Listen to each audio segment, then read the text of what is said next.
Guys, bakit kaya ang mga Bisaya ay mahilig makipag-away at hindi sila marunong aatras? Sila yung mga taong pag inaaway mo ng una, talagang lalaban sila. Hindi din sila natatakot mamatay kasi nga matatapang talaga sila. At pag maghingi ka naman ng apology, abay tatanggapin nila.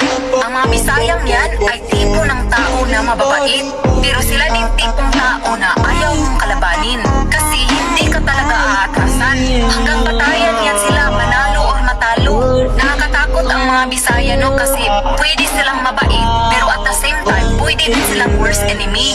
Saan kaya nila namana yan? Siguro kay Lapu-Lapu.